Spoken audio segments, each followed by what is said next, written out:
Jelas. Assalamualaikum warahmatullahi wabarakatuh.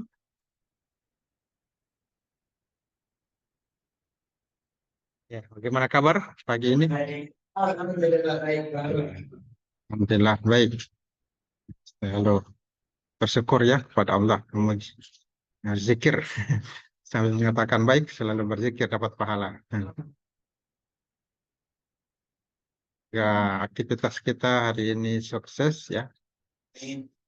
Tetap sehat walafiat. Mudah-mudahan selesai kuliah dapat nilai A. Tentunya syarat ketentuan berlaku dengan aktif belajar, kerja tugas, ya, ukur ujian tengah semester dan akhir semester.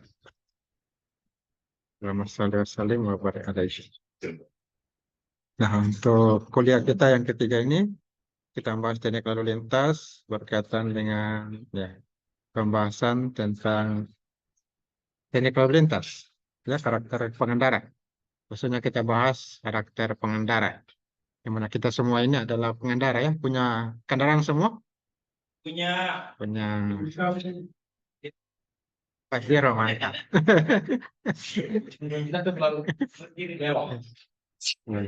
Ada mobil, ada yang motor juga berbagai jenis. Kesempatan ini kita bahas sedikit ya tentang teknik lalu lintas. Nah, apa itu teknik lalu lintas dan apa teknik transportasi? Nah, di sini kita akan bahas. Apa perbedaannya? Nah, ini bisa kita lihat dari sisi definisi teknik lalu lintas, bagian dari teknik transportasi. Jadi, teknik transportasi itu lebih luas. Nah, lalu lintas sebagian. Kita belajar rekayasa lalu lintas, ini bagian dari teknik transportasi. Ada lembaga namanya ITE atau ITE, Institute of Transport Engineering. Nah, ini yang menjelaskan, mendeskripsikan. Di sini dijelaskan tentang teknik transportasi. Apa itu? Bisa dibaca, ada yang buka? Ya, bisa dibaca apa itu teknik transportasi? Teknik transportasi. Ya, suatu prinsip ilmu transportasi, rancangan dengan ada transportasi tujuan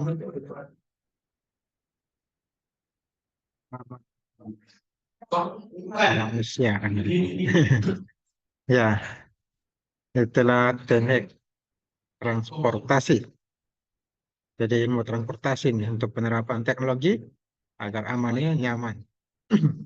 Bagaimana penerapan teknologi dan ilmunya dalam perencanaan, operasi perawatan, manajemen, sistem. Ya, itulah teknik transportasi. Sedangkan teknik lalu lintas. Apa itu teknik lalu lintas? Bagian dari teknik transportasi yang terkait dengan perencanaan geometrik, pengoperasian lalu lintas, nah, supaya aman, efisien di jalan. Ini diperuntukkan bagi pengguna jalan, pengendara, dan bukan pengendara. Jadi bagian dari teknik transportasi. Jadi ini bedanya teknik lalu lintas dengan teknik transportasi. Kelihatannya mirip-mirip. Yang jelas transportasi lebih luas, lalu lintas bagian dari transportasi. Ya. Sejarahnya ini lalu lintas. Ya, sudah dari dulu dikembangkan. Tentunya dari zaman manusia muncul di muka bumi, dari Nabi Adam, dari Nabi Rabi sudah ada transportasi. Awalnya mungkin jalan kaki, karena ukurannya itu 10 hasta, tinggi kelapa. Jadi mereka cukup berjalan kaki sampai cepat. Kemudian ditemukan hewan kan, ada sejarahnya itu kan, udah dibahas ya lalu ya. Kemudian kadang menggunakan mesin, ya sudah dikenal sejak lama. Nah, muncul masalah setelah ada kendaraan, yaitu kemacetan. Ada kecelakaan, ada kemacetan, ada polusi. Ya, ada 3 permasalahan yang muncul dalam lalu lintas. Dan macet, ada kecelakaan, ada polusi berkaitan dengan lingkungan. Nah, ini perlu dicari solusinya. Sekarang digunakan lampu lalu lintas untuk mencegah kemacetan di persimpangan. Ada lampu merah ya di kota Luwuk.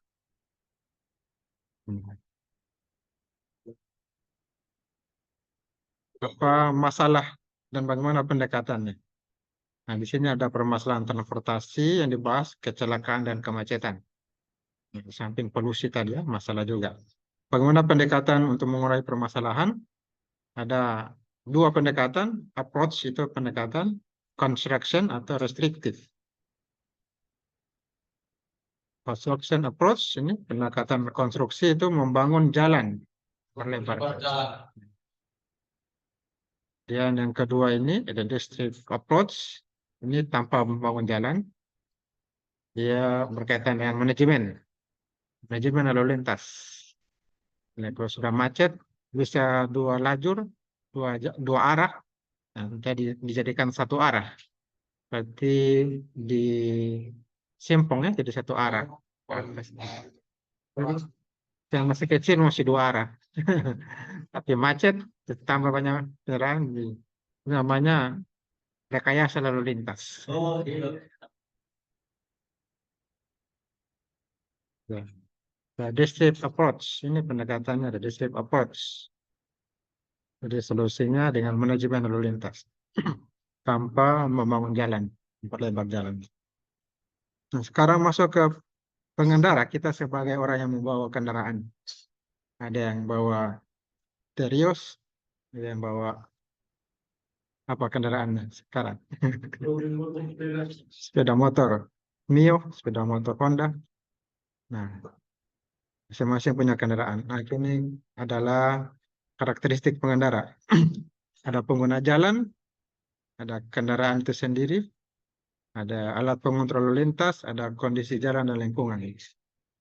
Ini keberhasilan pengoperasian sistem transportasi. Jadi salah satunya pengguna jalan. Di samping kendaraannya, jenis kendaraan, alat pengontrol lintas, kondisi jalannya. Nah, kita sebagai pengguna jalan, apa karakteristiknya? Ya, bagaimana pengguna jalan itu? Kalau diteliti, ini pengguna jalannya ini baik atau buruk, nah, apa yang dinilai? Yang pertama itu cara mengemudinya. Cara mengemudi ini bagaimana? Pintar atau tidak bisa bawa kendaraan. Yang kedua pengamatan pengendara, bagaimana kemampuan matanya melihat, ya. Dan sampai 5 meter dianggap 1 meter. Jadi kemampuan mengamati.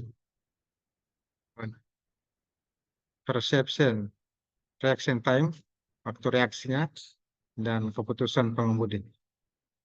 Yang pertama cara mengemudi ada 3 poin penting ini. Kontrol, guidance, dan navigasi. Bagaimana kontrol, menjaga kendaraan tetap pada kecepatannya sesuai, ya, sesuai dengan lajur, dan sampai belok masuk ke trotoar, masuk ke got, ya, mampu mengontrol. Kalau terpengaruh minuman keras atau mengantuk, nah ini bahaya. Jadi harus kontrol. Jadi ini bisa jadi satu penelitian. Bagaimana meneliti tentang karakteristik pengguna jalan. Dari sisi cara pengemudi ada kontrol, ada guidance, bagaimana interaksinya kendaraan dengan kendaraan lain, bagaimana dia melampaui apa salib, mendahului atau disalib, apakah mengikuti marka rambu lalu lintas, Sinyal lalu lintas kan ada obedience itu aturan-aturan. Lampu merah berarti berhenti, lampu hijau bisa jalan.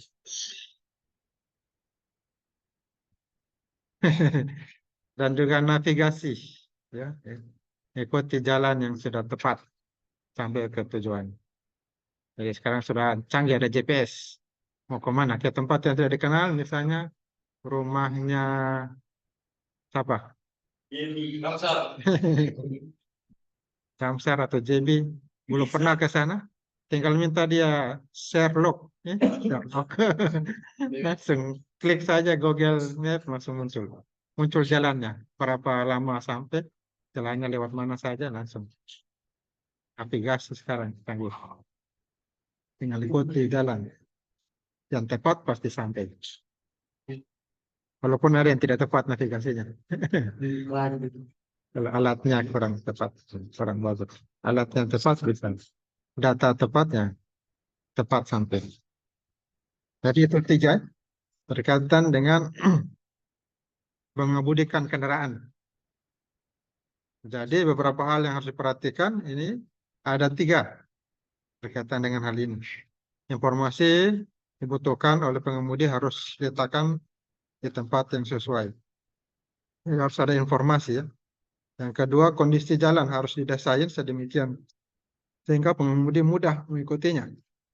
Nah, kondisi jalan harus bagus. Kalau jalannya berpecek, jalannya sempit, batu-batu, Pak. Ini juga tidak apa namanya akan mempengaruhi kita dalam mengendarai kendaraan. Itu juga dalam mendesain, jangan mendesain sesuatu yang membuat pengemudi melakukan kontrol, guidance, dan navigasi secara bersamaan.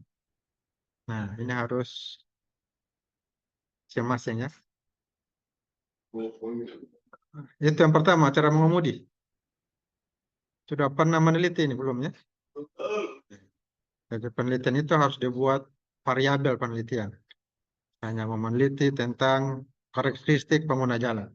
Harus ada variabel penelitian. Variabel misalnya ada 4. Cara mengemudi, pengamatan kendaraan, perception, reaction time, dan keputusan mengemudi. Nah, itu bisa variabel. Nah, variabelnya lagi bisa ada subvariabel. Ada 3 ini kan. Kalau cara mengemudi. Kalau pengamatan pengendara ada 4. Nah, ini bisa diteliti, diambil datanya, dibuat kuesioner, kemudian diambil datanya. Bagaimana tentang visual, pendengaran, perasaan, saraf ini dengan di lapangan, di mana ada pengendara kan? Bisa diambil datanya dari teman-teman semua di sini yang punya kendaraan. Bagaimana dia bawa kendaraan, bagaimana visualnya, mata, pendengarannya, telinga, dalam mengamati, bagaimana perasaannya, apa sedang galau atau bagaimana, saraf. Nah, ini. Jadi diperlukan ini dalam perancangan jalan untuk meminimalisir kecelakaan. Nah, di sini visual yang pertama. Ini penting, misalnya 90% kontribusinya. Visual, melihat ini 50%. Nah, pengamatan ini sudah ada di sini, pandangan tajam 3 sampai 5 derajat ya, pendengaran cukup jelas 10 sampai 12 derajat, 120 sampai 140 derajat ini pandangan terlihat. Jadi selain itu di belakang 160 derajat ya bisa dilihat. Jadi sudah ada penelitiannya ini, bisa dilihat berapa derajat kita ini. Bisa jelas 180 derajat saja ini.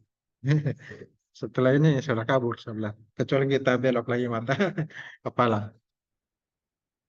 Nah itu dari sisi visual. Ya, kemudian dari sisi apa lagi berikutnya? Ini langsung dibahas yang ketiga ya. Amatan pengendaraan ini paling penting dari visual matanya intinya. Yang ketiga perception, reaction. Yang ketiga ini perception, reaction time. Yaitu waktu yang dibutuhkan pengemudi untuk melakukan perception. Nah, ada lagi istilah bahasa Inggris lagi. Intellection atau identification, emotion atau decision, dan volition atau reaction. Ini disingkat PIEV. PIEV. Ini variabel ketiga untuk menilai karakteristik pengendara. Kita sendiri sebagai pengendara tentunya. Nah, ini dijelaskan bahwasanya proses ini tidak termasuk waktu untuk kendaraan bergerak sesuai diinginkan. Misalnya kendaraan berhenti atau pindah lajur. Nah, yang pertama perception, tanggapan memahami. Jadi ini tanggapan memahami sudah jelas ya, bisa dibaca.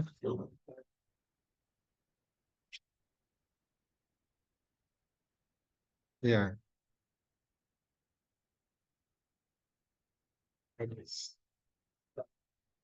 nah, sudah dibaca ya. Jadi ini pengaruhnya pada mata ya, panca indera, tanggapan memahami. Diperlukan penilaian oleh otak. Nah, ini ada waktunya disebut perception time. Jadi waktu untuk kemampuan itu untuk memahami perception time.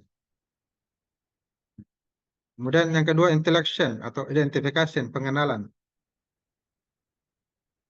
Silakan dibaca, sudah ada tak?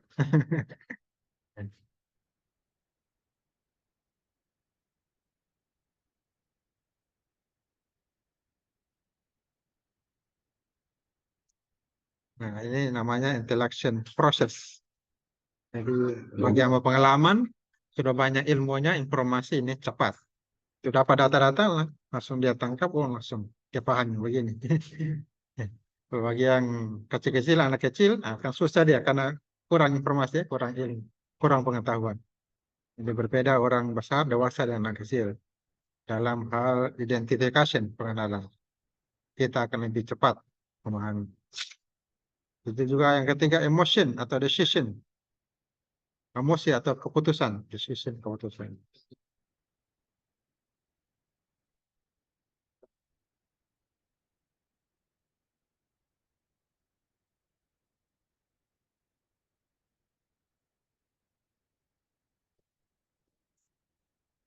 Ya, itu, emosi atau keputusannya. Jadi emosi mempengaruhi proses pengambilan keputusan. Jadi harus tenang. Pada hati sedang gelisah, apalagi sedang galau, ini juga berpengaruh pada emosi. Pengambilan keputusan harus tenang. Kemudian yang terakhir, volition atau reaction. Kemauan atau reaksi. Bisa dibaca itu.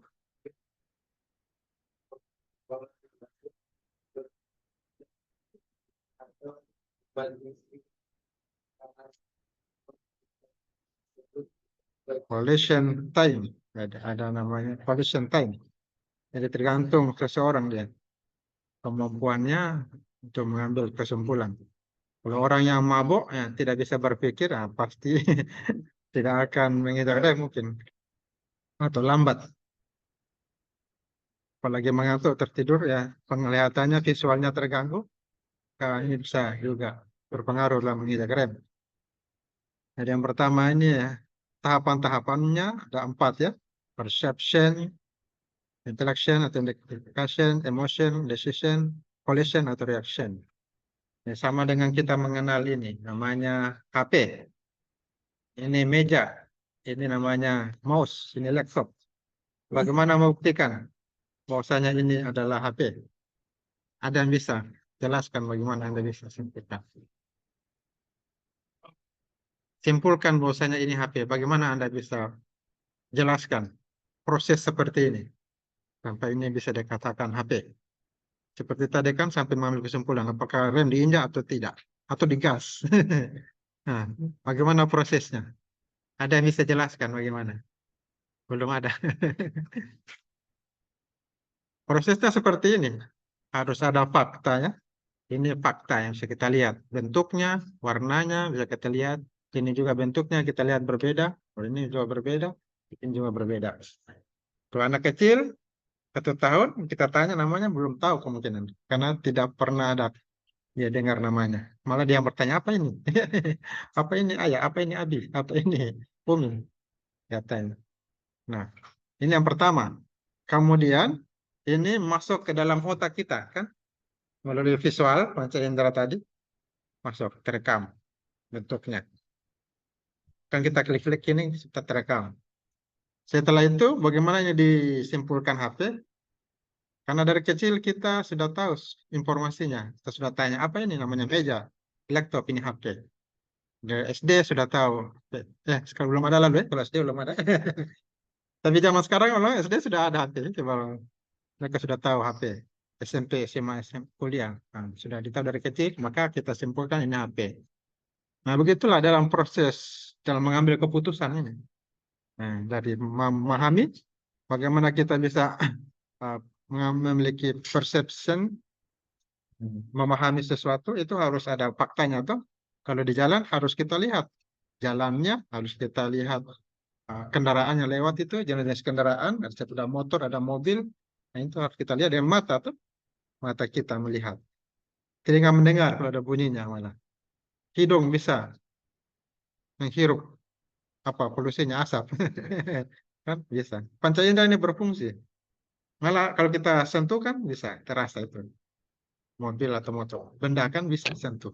Jadi panca indera semua berfungsi.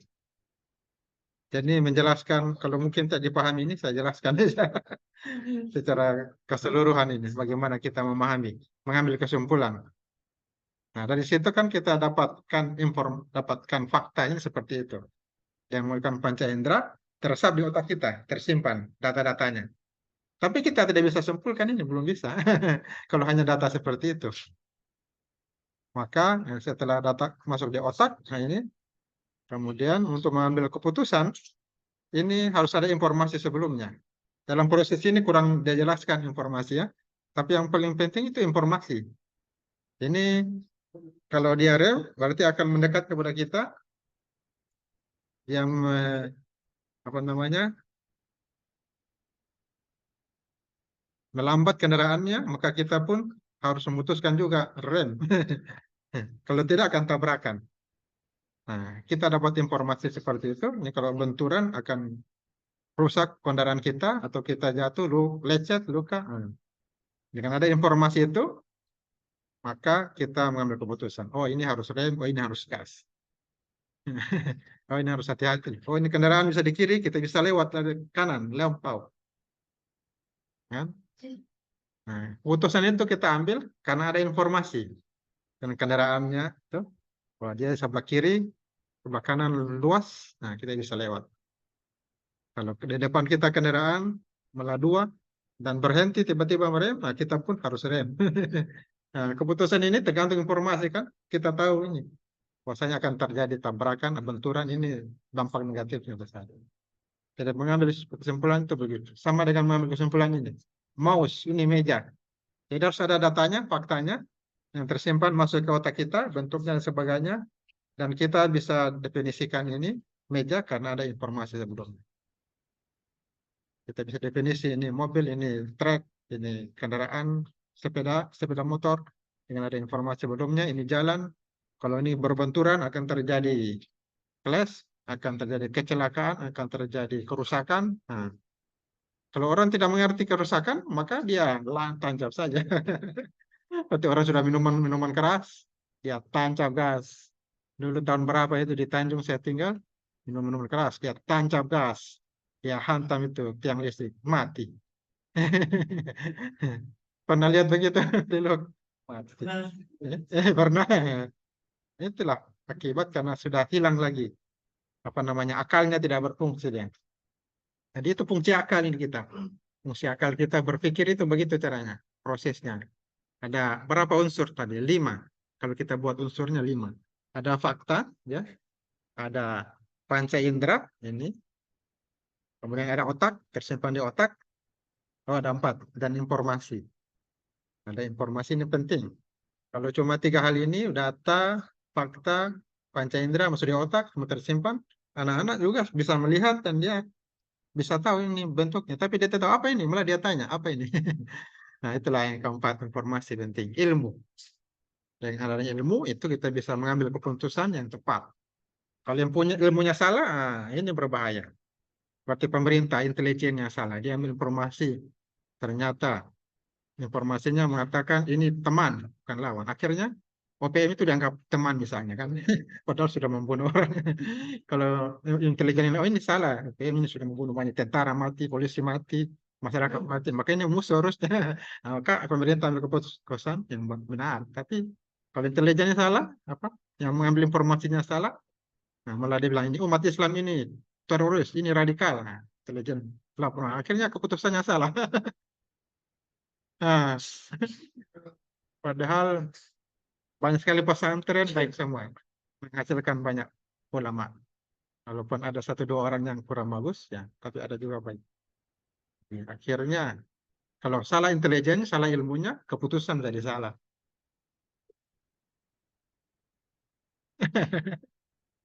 Nah, yang sudah dapat ilmunya, dibilang dari pesantren misalnya, dia sudah tahu jilbab itu wajib, dia sudah tahu sholat wajib, tapi dia tak kerjakan. Ada juga begitu tuh. Nah ini karena tidak paham, salah juga. Jadi harusnya dipelajari ilmunya, kemudian diamalkan. Kalau ini Muslim bukan? Ini apa? Oh ini Kristen. Oh, ini. Ya. Sana non Muslim.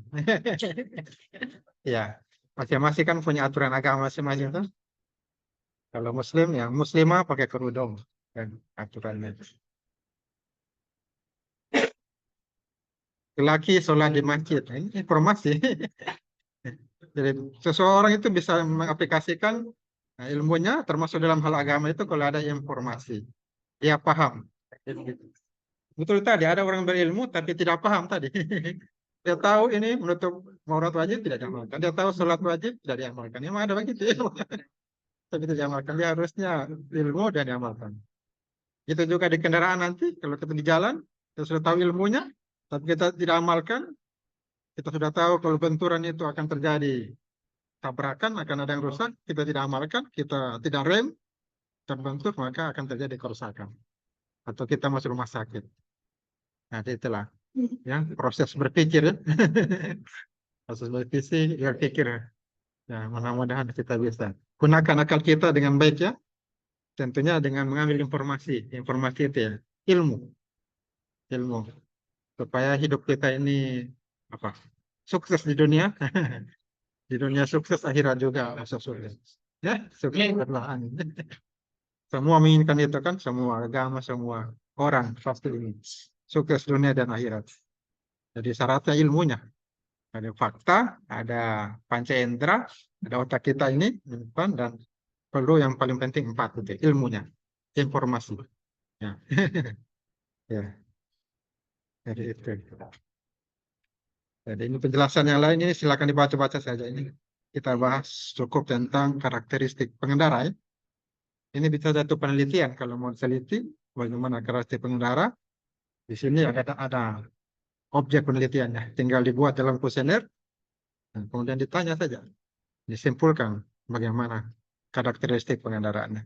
Apakah bagus atau tidak bagus. Itu satu penelitian, nah, bisa masukkan jurnal. Nah, bisa jadikan tugas akhir.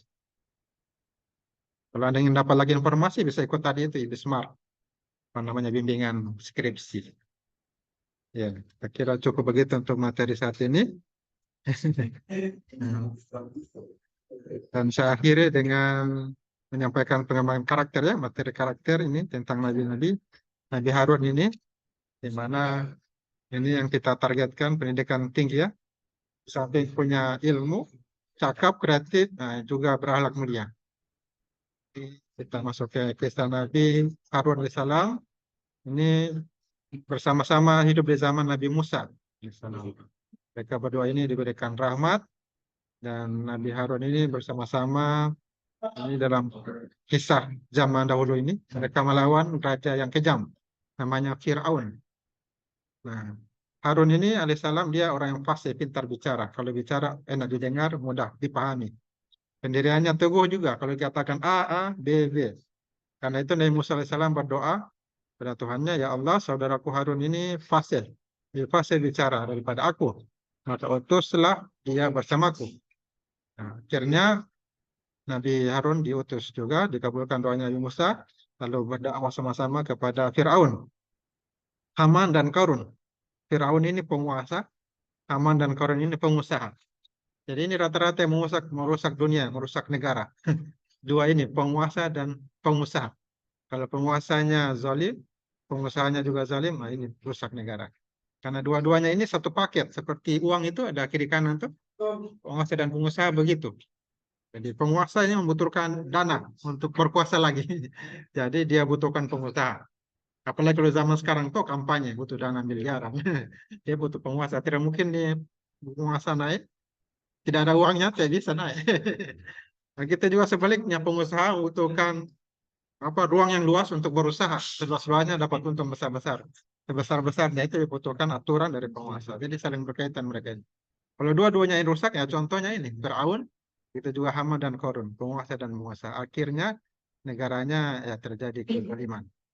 Makanya diutus Allah ini Harun alaihissalam dan Musa alaihissalam. Nah, mereka menyampaikan kebaikannya, menyadarkan raja yang zalim saat itu ada kitab diturunkan namanya Taurat. Kitab Taurat. Ya. Ini Nabi Musa dan Nabi Harun menyampaikan ya, kepada Raja Firaun yang zalim bahwasanya mereka adalah utusan Allah, Rabb semesta alam, dan diminta supaya lepaskan Bani Israel. Di mana saat itu ini raja luar biasa, dia bunuh setiap anak ya, anak laki yang lahir. Bunuh. Harun menyampaikan supaya jangan menyiksa mereka, Bani Israel. Tapi faktanya ternyata ya raja yang zalim ini tidak menerima nasihat, dia malah menyuruh penyihirnya untuk menyihir tali-tali jadi ular-ular kecil yang akan menyerang dua nabi tersebut. Dan apa yang terjadi? Tiba-tiba Allah Ta'ala perintahkan Nabi Musa alaihissalam melempar tongkatnya. Dan seketika itu tongkatnya jadi ular besar. Nabi saja saat itu kaget. Dalam kisahnya saya dengar ceritakan kaget. Itulah fakta mujizatnya tiba-tiba muncul. Ya, terjadi ya ditelanlah ular kecil. Nah, nah, kisah dalam kisah ini ya, singkat kisahnya. Jadi mereka ini banyak para penyihir sadar. Wah, luar biasa mereka katakan ini bukan sihir. Ini mukjizat.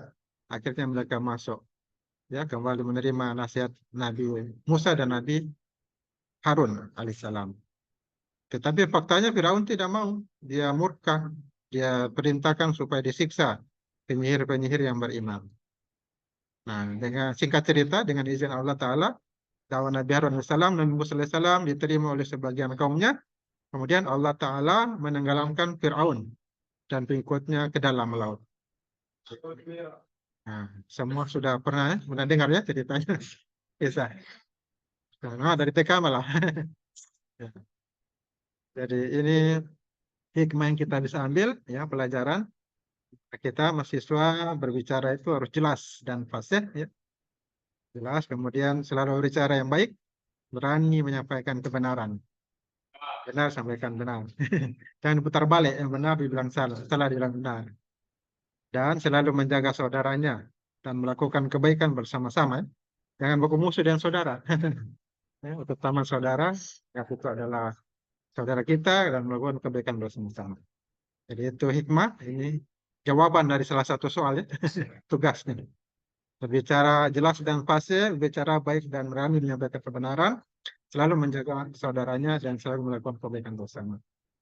Ya, demikian materi kita saat ini. Ya. Terakhir ada yang belum absen ini? Sudah semua? Ada yang sakit. Oh, ada. Ada ini di apa namanya di classroom, di Zoom. Oh, Diva sudah. Kasman, Putri Aziza. Kasman sudah. Ya, Putra Aziza ada juga. ya. Sudah. Ya, sudah berarti. Jadi ada tanggapan atau pertanyaan materi? Belum ada. Jadi sebaiknya materinya dibaca dulu. Sudah ada materinya tuh. Jadi kalau ada yang ditanyakan bisa ditanyakan setelah kuliah. Jadi saya akhiri dengan mengucapkan alhamdulillah. Assalamualaikum warahmatullahi wabarakatuh. Waalaikumsalam.